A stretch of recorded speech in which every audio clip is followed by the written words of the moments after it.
naafada ciidanka xoogga ee ku nool isbitaal Martiina ayaa maanta waxaa la gaarsiiyay deeq lacageed oo ay jaaliyada Talyaaniga ugu deeqeen naafada ciidamada. Lacagtan la soo gaarsiiyay naafada xoogga waxaa ku soo hagaajiyay ciidamada Axmed Sheekh Roma kaasoo wakiilka ahaa jaaliyada Talyaaniga. Lacagta ka timid jaaliyadaasi waxaa ciidamada ku wareejiyay Farxiye Xasan Maxamed iyo Cabdiqaadir Cali Aadan.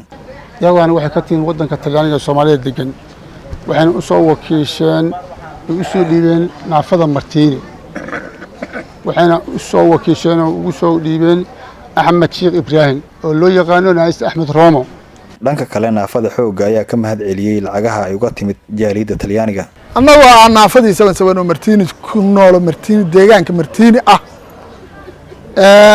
waxaanu ka mahad celinaynaa Axmed Sheekh Roma lacagta uu Talyaaniga nooga soo dhiibay ee muwaadiniinta Soomaaliyeed uu nooga soo qaaday ay noo keentay Farxiye Sheekh Xasan aad iyo aad baan uga mahad celinaynaa wayna soo gaartay lacagtaas oo $1,000 ah walaashiis baa noo keentay waana soo gaartay asagoo hoggaan u ah Cabdiqaadir Cali Aadan Magan lacagtaas wayna soo gaartay waana haysanaa aad iyo aad baan idinkaga mahad celinaynaa lacagtan $1,000 oo noo soo dhiibay jaaliyada ku nool